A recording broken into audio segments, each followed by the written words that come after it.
अलग अलग लोकों में भी कौन जा सकता है, उन सब लोकों में कौन कौन रहता है, इन सब के भी नियम है।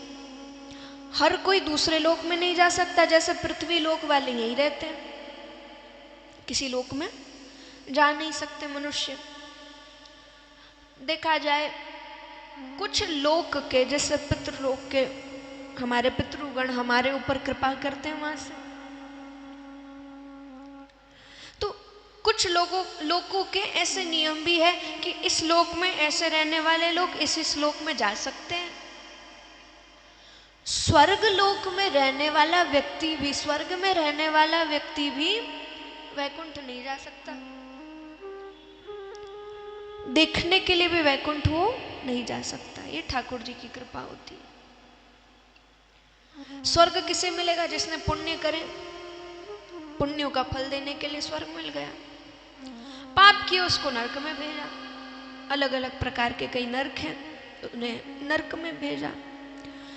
सबके कर्म अनुसार उन्हें अलग अलग लोक में भेजा जाता है।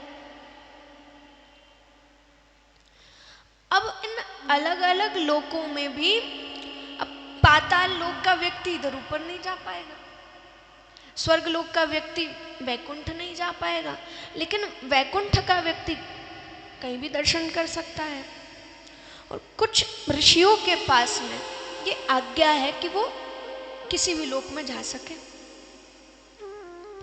अब इनमें से जैसे आप सब सुनते हैं, नारद जी कभी पृथ्वी लोक पे आए, कभी स्वर्ग लोक में गए, कभी वैकुंठ चले गए दर्शन के लिए। अब लोग सोचें कि हम पुण्य पुण्य करते हैं तो हमें मोक्ष मिलेगा, लेकिन मोक्ष उन्हें मिलता है जिसके ना तो पुण्य हो ना ही पाप हो,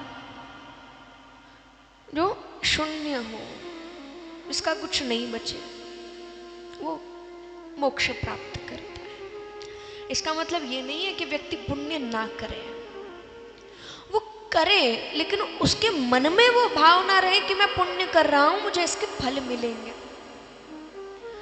जो दोनों से, जो पुण्यों को भी नहीं गिनेगा उसके पाप भी नहीं गिने जाएंगे। लेकिन हम क्या चाहते हैं? बस पुण्य पुण्य गिनाए, पाप ना गिनाए, पाप नष्ट हो लेकिन पुण्य रहे।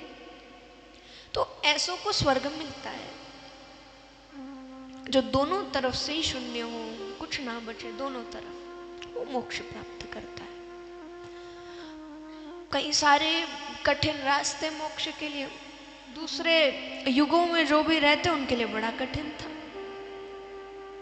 जबकि देखा जाए तो हमसे ज्यादा ज्ञानी होते थे उन युगों में, हमसे ज्यादा तपस्वी हुआ करते थे।